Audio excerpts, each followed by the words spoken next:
भूषणमाश्रयन्ति भृङ्गाङ्गनेव मुकुलाभरणं तमालम् अङ्गीकृताखिलविभूतिरपाङ्गलीला माङ्गल्यदास्तु मम मङ्गलदेवतायाः। मुग्धा मुहुर्विदधति वदने मुरारेः प्रेमत्रपा प्रणिहितानि गतागतानि मालादृशोर्मधुकरीव महोत्पलेया सा मे श्रियं दिशतु सागरसम्भवायाः।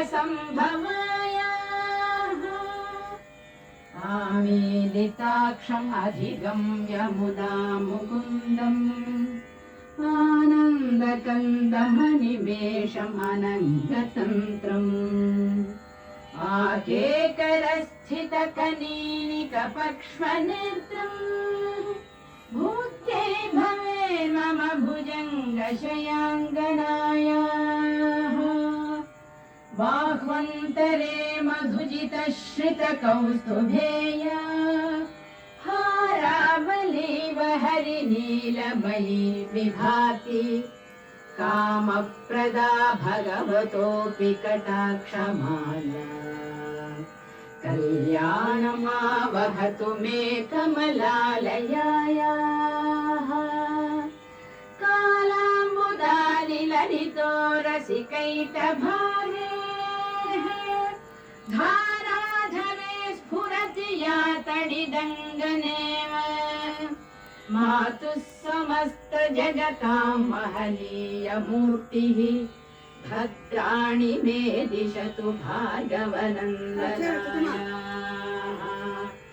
प्राप्तं पदं प्रथमतः खलु यत्प्रभावात् माङ्गल्यभाजि मधुमाथिनि मन्मथेन मय्यापतेत् कलिहमन्थरमेक्षणार्थम् मन्दालसं च मकरालय कन्यकायाः।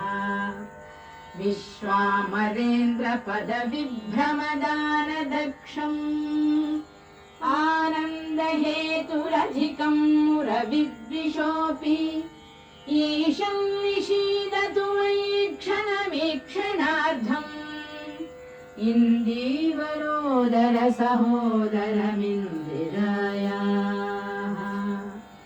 इष्टाविशिष्टमतयोऽपि ययादयाग्रदृष्ट्या